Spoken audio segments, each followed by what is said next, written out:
जय हिंद साथियों, नमस्कार। स्वागत है आप सभी का आज की इस वीडियो में। और आज की इस वीडियो में हम बात करेंगे राजस्थान कर्मचारी चयन बोर्ड जयपुर की तरफ से जो राजस्थान अध्यापक लेवल प्रथम और लेवल सेकंड का जो एग्जाम पैटर्न पर सिलेबस जारी किया गया है, इसके बारे में बात करेंगे। साथियों, आज के इस वीडियो में हम बात करेंगे राजस्थान कर्मचारी चयन बोर्ड की तरफ से जो सिलेबस जारी किया गया है, जो मुख्य एग्जाम के लिए सिलेबस और एग्जाम पैटर्न रिलीज किया गया है, इसके बारे में। और सिलेबस और एग्जाम पैटर्न जो सिलेबस इसमें कौन कौन से नए टॉपिक जोड़े गए हैं, जैसे कि लेवल फर्स्ट में और लेवल सेकंड में कौन से नए टॉपिक उनको ऐड किया गया है, कौन से टॉपिक ऐसे थे जो कि पहले से ही थे और अब भी है, कौन से टॉपिक जो पहले नहीं थे जो अब है। इन सारे पॉइंटों को आज की इस वीडियो में हम डिस्कस करेंगे। और आज के इस वीडियो में हम इस पॉइंट पर भी विशेष ध्यान करेंगे कि कौन सा टॉपिक जो है अपने मुख्य एग्जाम के लिए वेरी इंपॉर्टेंट है, किस टॉपिक को ज़्यादा समय देना चाहिए, किस टॉपिक को कम समय देना चाहिए, और कैसे हमको तैयारी करना है ताकि अपना जो एग्ज़ाम है वो सही से फाइट हो सके और अपना जो लक्ष्य है वो हमें प्राप्त हो जाए। इन सारी बातों को आज की इस वीडियो में हम डिस्कस करेंगे। और साथ ही एग्ज़ाम पैटर्न और सिलेबस को विशेष एग्जाम पैटर्न और सिलेबस को विशेष रूप से समझने की कोशिश करेंगे ताकि अपनी जो तैयारी है वो सिलेबस के अकॉर्डिंग हो सके। तो चलिए इस वीडियो की शुरुआत करते हैं। और सबसे पहले यहाँ पर हम देखेंगे संक्षिप्त विवरण की बात करें तो परीक्षा जो होने वाली है वो कुल आपकी 300 अंकों के साथ ये एग्ज़ाम आपका लिया जाएगा। पॉइंट नंबर 2 यहाँ पर है, परीक्षा के लिए प्रश्न पत्र होगा। कितने प्रश्न पत्र होंगे परीक्षा के लिए? केवल एक प्रश्न पत्र आपका लिया जाएगा। देखिए, प्रश्न पत्र की जो समय अवधि जो आपसे यहाँ पर दी गई है वो 2 घंटे यानी सॉरी 2.5 घंटे आपकी परीक्षा का टाइम ड्यूरेशन रहने वाला है। और इसमें 150 क्वेश्चन है ना, 150 प्रश्न आपके होंगे। और समस्त प्रश्न जो है बहुविकल्पी यानी कि वस्तुनिष्ठ प्रकार के आपके प्रश्न होंगे। उसके बाद उत्तरों के मूल्यांकन में नकारात्मक अंकन होगा, यानी कि 1/, यहाँ पर जो है विशिष्ट प्रश्न के लिए विहित अंकों का 1/3 यानी कि 1/3 आपका माइनस मार्किंग की जो प्रक्रिया है वो रहने वाले। यहाँ गलत उत्तर से अभिप्राय यह है अशुद्ध उत्तर अथवा एक से अधिक उत्तर होना। भाई, अगर आपने मार्कशीट में जो है एक गोला भर दिया, उसी लाइन में दूसरा गोला भी भर दिया, तो आपका क्वेश्चन जो है वो गलत हो जाएगा और आपकी वहाँ पर माइनस मार्किंग जरूर हो जाएगी। और नेगेटिव मार्किंग आपकी जो नकारात्मक अंकन है वो आपका हो जाएगा, यानी कि एक ही उत्तर आपको लगाना है, वो भी सही है ना। तो ध्यान देना है, नकारात्मक अंकन आपके एग्जाम में होने वाला है, ये विशेष रूप से आपकी बार जो है वो जोड़ा गया है। उसके बाद सबसे पहले बात करेंगे यहाँ पर अध्यापक लेवल प्रथम जो कक्षा 1 से 5 के लिए उपयोगी है इसके बारे में। तो इसमें सबसे पहले राजस्थान का भौगोलिक, ऐतिहासिक और सांस्कृतिक ज्ञान, राजस्थानी भाषा, और कुल मिला के इसके जो अंक आने वाले हैं वो आपके आएंगे 100 अंक। कितने अंक आने वाले हैं? 100 अंकों का ये सिलेबस आने वाला है। भूगोल की बात करें तो राजस्थान का भौगोलिक स्वरूप आ जाएगा, मानसून तंत्र, जलवायु, अफवाह तंत्र, झीलें, नदियां, बांध। राजस्थान की वन संपदा इसमें जोड़ा गया है। वन्य जीव जंतु, वन्य जीव संरक्षण एवं अभ्यारण्य। इन पॉइंटों में से कौन सा पॉइंट जो है वेरी इंपॉर्टेंट है, इसको भी मैं बताने वाला हूँ। पहले इसकी थोड़ी सी चर्चा कर लेते हैं। मृदा एवं मृदा संरक्षण किस प्रकार से होगा? राजस्थान की प्रमुख फसलें कौन कौन सी है? और राजस्थान जनसंख्या घनत्व, साक्षरता और लिंगानुपात। राजस्थान की जनजातियाँ जनजातीय क्षेत्र क्या है? आध्यात्मिक खनिज आपको पढ़ना है। राजस्थान के ऊर्जा संसाधन परंपरागत एवं गैर परंपरागत। राजस्थान के पर्यटन स्थल आ जाते हैं, है ना।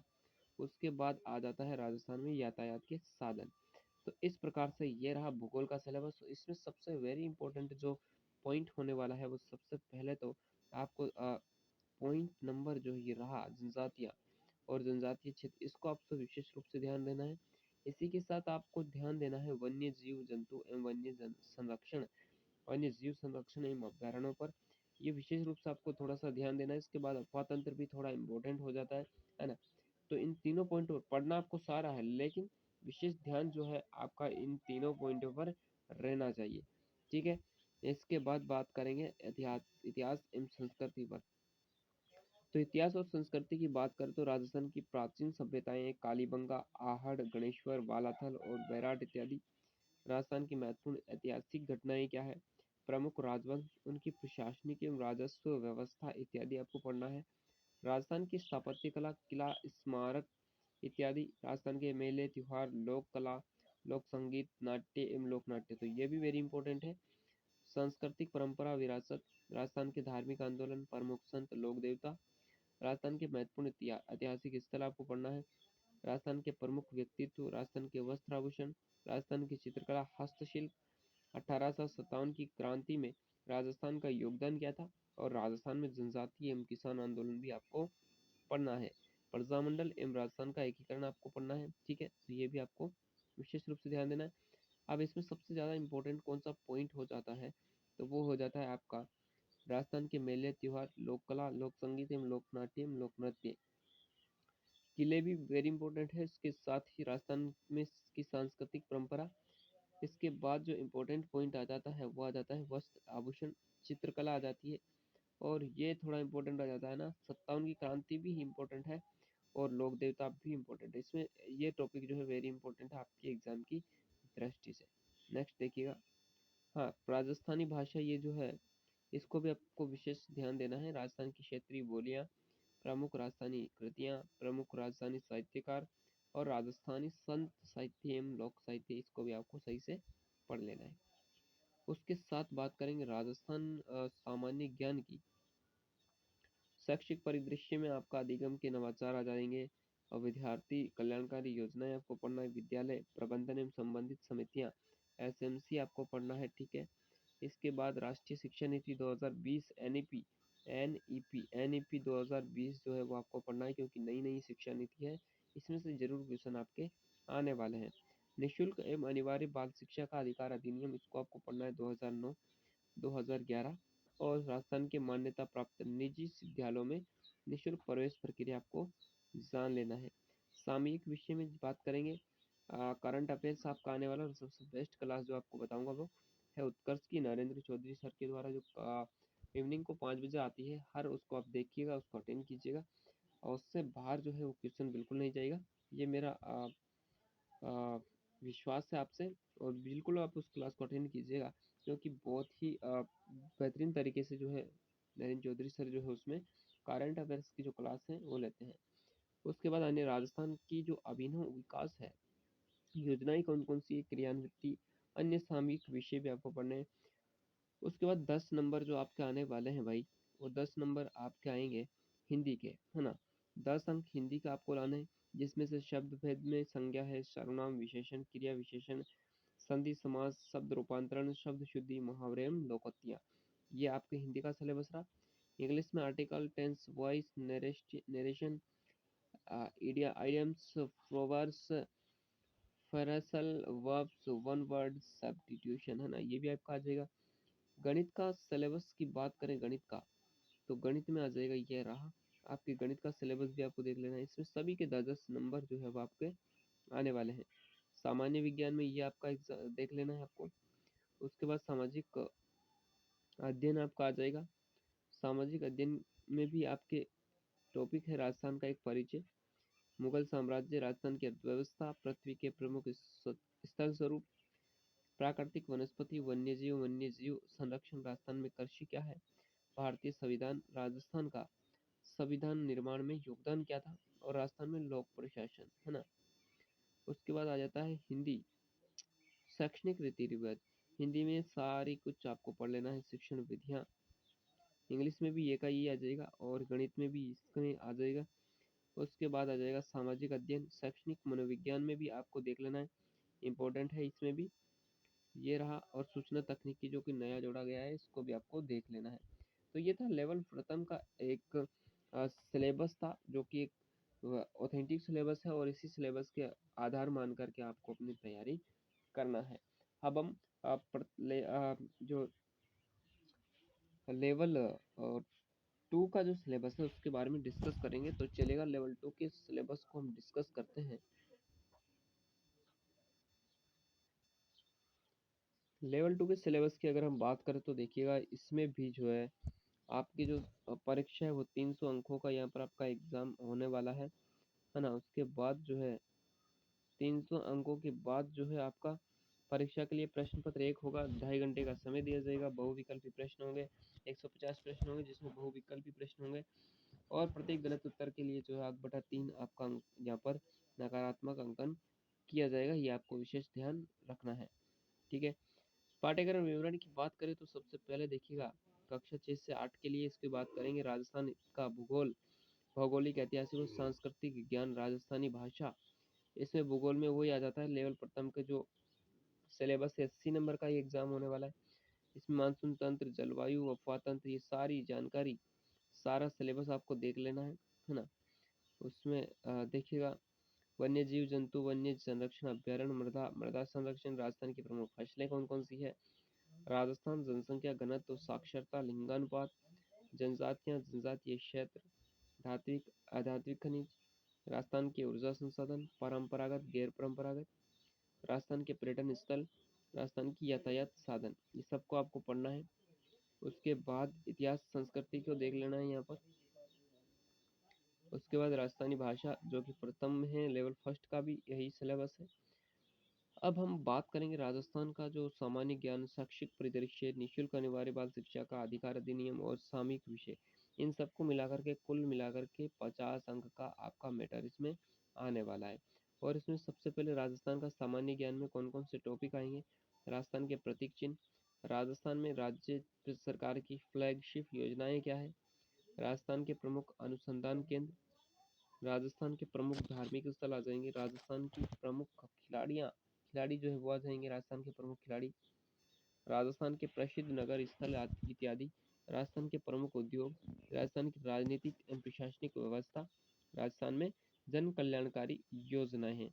उसके बाद शैक्षिक परिदृश्य की बात करें तो शिक्षण अधिगम के नवाचार क्या है, राज्य में केंद्र एवं राजस्थान सरकार की विद्यार्थी कल्याणकारी योजनाएं एवं पुरस्कार, विद्यालय प्रबंधन एवं संबंधित समितियां, राष्ट्रीय एनईपी 2020,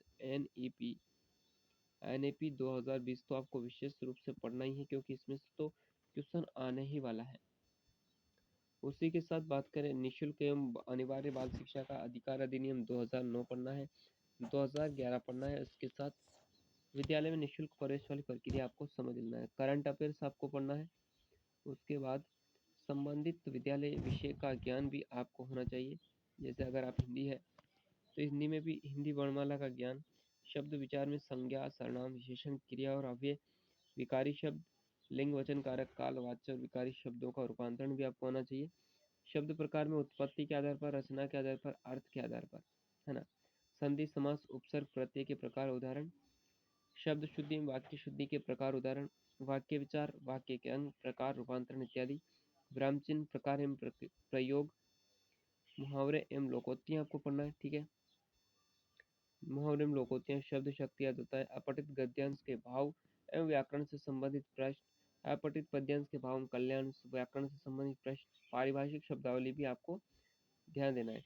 इंग्लिश में आप देख लीजिएगा पूरा का पूरा आप यहाँ पर पढ़ लीजिएगा इंग्लिश का। और उसके बाद संस्कृत की बात करें तो संस्कृत में भी आपका आ जाएगा ये संज्ञा प्रकरण में, जैसे इत संज्ञा, संहिता संज्ञा, सवर्ण संज्ञा, उदात्त, अनुदात्त, स्वरित, उच्चारण, स्थानानी। उसके बाद प्रत्यय प्रकरण की बात करें तो कृदंत प्रकरण, तद्धित प्रकरण, स्त्री प्रकरण, संधि समास पढ़ना है। और इनमें राम, हरि, गुरु, मति, रमा, वारी, अस्मद, युष्मद, इन सारे के शब्द ज्ञान आपका होना चाहिए। शब्द रूपों का ज्ञान आपको होना चाहिए। धातु रूप की भू, ऐद, लट लकार, लिट, लंग और लकार, लोट लकार, विधिलिंग लकार में आपका ज्ञान होना चाहिए। इसमें संस्कृत में अव्यय, प्रयोग, उपसर्ग, व्याकरण, कारक प्रकरण क्या है, हिंदी वाक्य में संस्कृत अनुवाद करना चाहिए, कारक प्रत्यय समास आधारित वाक्य में अशुद्धि संशोधन, संस्कृत साहित्य इतिहास संबंधी सामान्य परिचयात्मक प्रश्न आपके पास होना चाहिए। जैसे कि लोक साहित्य में रामायण, महाभारत, महाकाव्य की बात करें तो कालिदास, भारवी, माघ, श्रेयास, दृश्य काव्य की बात करें तो भास, भगवती और शूद्रक, इनके विषय में आपको ज्ञान होना चाहिए। उसके बाद सिंधी की बात करें तो आपको इसको पढ़ लीजिएगा, पंजाबी आपको पढ़ लीजिएगा, उर्दू देख लीजिएगा यहाँ पर। उसके बाद गणित और विज्ञान, बाकी ये सारे आपको मिल जाएंगे पीडीएफ के रूप में, ताकि आप इसको अच्छे से पढ़ सको। ये जो पीडीएफ अगर आपको देखना है तो इसके लिंक हमारे टेलीग्राम ग्रुप के लिंक इस वीडियो के डिस्क्रिप्शन में है, उसको ज्वाइन कीजिएगा और वहाँ पर जो है ये सारी पीडीएफ आपको उपलब्ध हो जाएगी, वहाँ से आपको सारी देखने को मिल जाएगी। हिंदी में ये देख लीजिएगा, संस्कृत में शिक्षण विधियाँ आपको पढ़ने को मिल जाएगी। उसके साथ सारी शिक्षण विधियाँ जो है वो तो आपको पढ़नी है। क्योंकि सारी की सारी जो है वेरी इंपॉर्टेंट है। तो ये सिलेबस में हमने चर्चा की है। आई होप कि आपको सिलेबस आते ही आपको खुशखबरी मिल चुकी होगी, और अब जो है आप अब आपको बिल्कुल किसी का वेट नहीं करना है। पहले तो आप अपने बहाने मार रहे थे कि भाई हमारा सिलेबस नहीं है, कैसे तैयारी करें। तो अब आपका सिलेबस आ गया है, इसका पीडीएफ निकाल लीजिएगा। आप लेवल फर्स्ट के तो फर्स्ट का निकाल लीजिएगा, सेकंड के तो सेकंड का लिख के निकाल लीजिएगा, और सिलेबस के अकॉर्डिंग जो है आपकी तैयारी को जो है वो स्टार्ट कर देना चाहिए। मेरा ऐसा मानना है कि अगर आप सिलेबस के अकॉर्डिंग तैयारी करोगे तो बिल्कुल आप एग्जाम में सफल होंगे, किसी भी प्रकार की कोई समस्या आपके नहीं आएगी। लेकिन अगर आप विदाउट सिलेबस को सामने रखे और अगर आप तैयारी करते हैं तो आप दिशा से भटक जाओगे। आप जो है आपको सही ध्यान नहीं रहेगा कि हमारा जो टॉपिक मेन जो टॉपिक है एग्जाम के लिए, जो इम्पोर्टेंट टॉपिक है एग्जाम में, कौन सा टॉपिक से कौन से क्वेश्चन आने वाले हैं, कौन सा टॉपिक कितना इम्पोर्टेंट है, और क्या हम एग्जाम में शामिल टॉपिक को पढ़ भी रहे हैं या नहीं पढ़ रहे हैं। तो इन सारी बातों को ध्यान में रखते हुए हमारा लिए जो सिलेबस है वो इम्पोर्टेंट हो जाता है, वेरी इंपॉर्टेंट हो जाता है, अति महत्वपूर्ण हो जाता है अपने सामने रखने के लिए। तो ज़रूर अपने सामने उसको रखिएगा और अपने साथ ही रखिएगा उसको दिन रात, और उसको देखकर ही अपने एग्ज़ाम की तैयारी करते रहेगा। तो साथियों, ये थी एक वीडियो जिसमें मैंने आपको इसका इम्पोर्टेंट पॉइंटों को बताया है। आई होप कि ये वीडियो आपको अच्छी लगी होगी, और अभी जो है इस वीडियो को सभी मित्रों के साथ ज़रूर शेयर करना है ताकि उनको भी इसका पता चल सके। वीडियो कैसी लगी कमेंट बॉक्स में ज़रूर बता के जाना। चैनल पर पहली बार आए तो सब्सक्राइब कर लेना, क्योंकि मैं इसी तरह की लेटेस्ट अपडेट्स जो आपके लिए इंपॉर्टेंट होती है, आपके करियर के लिए इंपॉर्टेंट होती है, मैं इस यूट्यूब चैनल के माध्यम से आप तक शेयर करता रहता हूँ। साथियों, मिलते हैं नेक्स्ट किसी नॉलेजफुल वीडियो के साथ। आज के लिए इतना ही। धन्यवाद। जय Hind. Ram Ram. Have a nice day.